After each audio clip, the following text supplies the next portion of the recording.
Bem, pessoal, nós vamos dar continuidade ao nosso assunto, tá? Desta vez nós vamos trabalhar sobre as limitações da teoria da comunicação.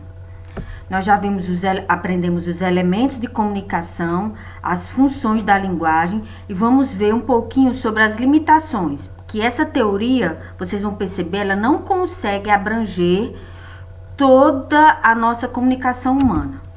Então, a linguagem verbal, como prática social humana, uma interação entre sujeitos. Então, a linguagem verbal, ela funciona dessa maneira, como uma prática humana e que precisa de uma interação entre os sujeitos. Vamos aprender um pouco os conceitos que estão aí escritos, ok? O que é a prática? É uma ação feita com regularidade. Então, quanto mais você pratica, mais você chega à perfeição. Então, aquela ação que você faz constantemente. O sujeito.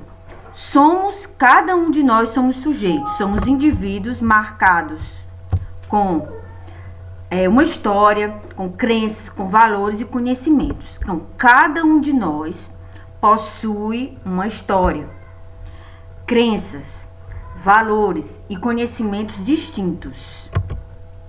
E essa interação é a ação que se realiza na relação com o outro. Então, a partir do momento que você conversa, que você interage com o outro, e aí a importância da linguagem, a linguagem não pode ser separada dos sujeitos e vice-versa, ela está no mesmo universo das relações humanas. A todo momento pode ser trocada essas posições, emoções, ideias, interações. Então, constantemente nós somos emissores, receptores, podemos até ser chamados de interlocutores. Revisando esta parte, a linguagem é uma prática social humana de interação entre sujeitos. Por meio dela, os interlocutores, certo?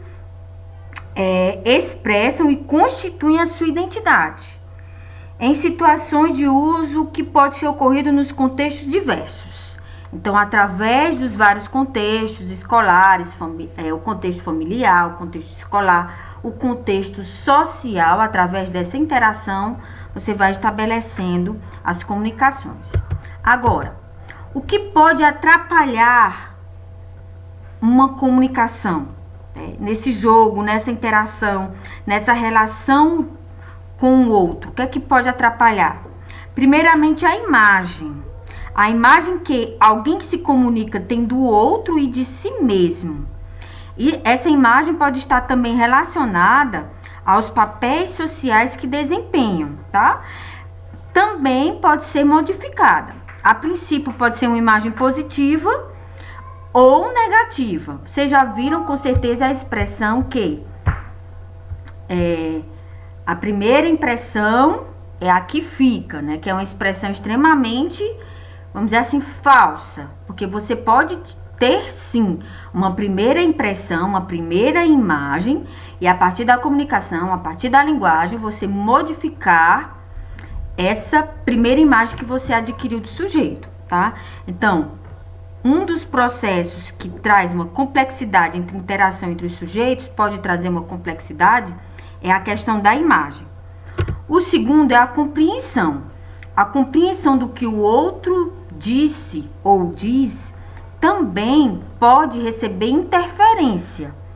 Então, pode acontecer o emissor emitir uma mensagem, mas a compreensão por parte do receptor não ser a compreensão desejada. Eu tenho certeza absoluta que isso já aconteceu com vocês.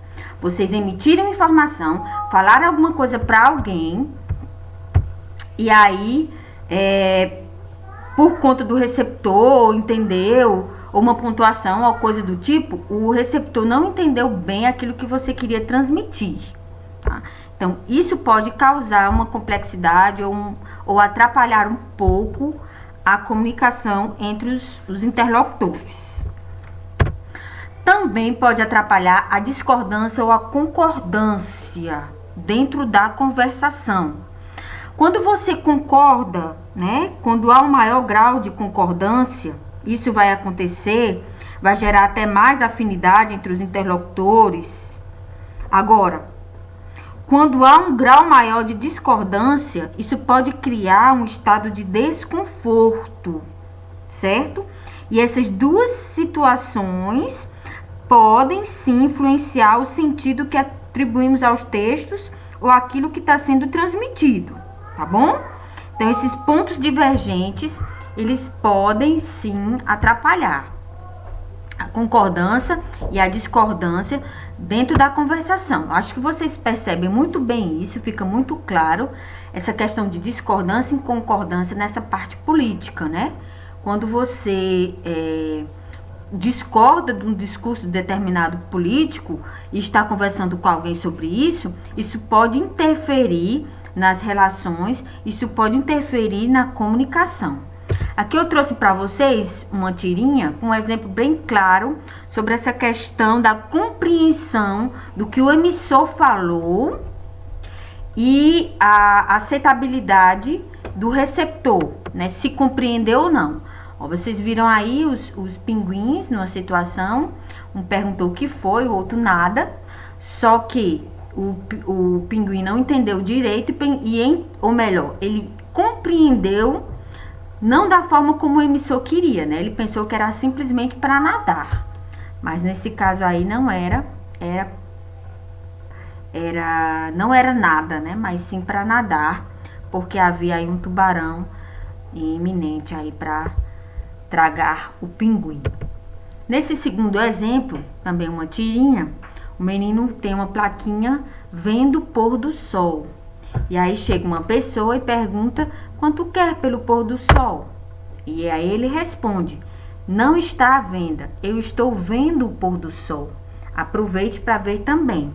Observe que o receptor não entendeu no primeiro momento, houve um problema de comunicação, de compreensão nas duas ideias, né? Lógico que dentro dessa perspectiva dessas duas tirinhas, esse trabalhar com as palavras também tem uma intencionalidade, que é justamente de causar humor, uma intencionalidade própria desse tipo de texto.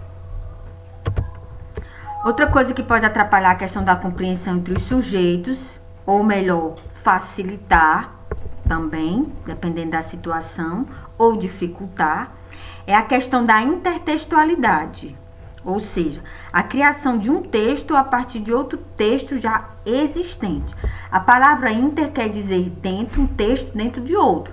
Então, é quando você vai criar um texto, ou vai trabalhar um texto, e vamos pensar assim, e recorre a um outro já existente, já mais conhecido. E neste caso eu tenho o que nós chamamos de intertextualidade. Pode acontecer também interdiscursividade, que é a relação entre dois discursos, caracterizados por um citar o outro. Então, nesse caso, nesse contexto aí de interdiscursividade, trata justamente dessa questão de que eu vou atravessar o meu texto com o discurso de uma outra pessoa. Isso acontece muito nas dissertações, quando você vai escrever aí as citações, né? Então, você consegue colocar o discurso de uma outra pessoa dentro do seu texto. Então, segundo um autor chamado Bakhtin, ele fala que nenhum discurso nosso é totalmente original. Então, por exemplo, o que eu estou fazendo agora, trazendo essa aula para vocês. Vamos dizer assim, há uma interdiscursividade, porque eu trouxe para essa aula conceitos que já foram falados e trabalhados por outros autores. Tá? Até coloquei aqui um exemplo de intertextualidade. Essa vida de passarinho, onde ele inicia uma pedra no meio do caminho. Desculpa, gente. E agora? Aí ele fala: se eu tivesse um talento, faria um belo poema, mas eu sou apenas um passarinho prático. Então, ele trabalha essa tirinha com base no texto, no poema de Carlos Drummond, né, que fala sobre uma pedra no meio do caminho. Então, observe que aqui é um exemplo de intertextualidade, onde eu tenho um texto dentro de um outro texto, certo? E para finalizar, minha gente, fica a dica aí. Não diga as coisas com pressa. Mais vale um silêncio certo do que uma palavra errada. Espero que vocês tenham entendido. Qualquer dúvida, vocês sabem onde me encontrar. Obrigada.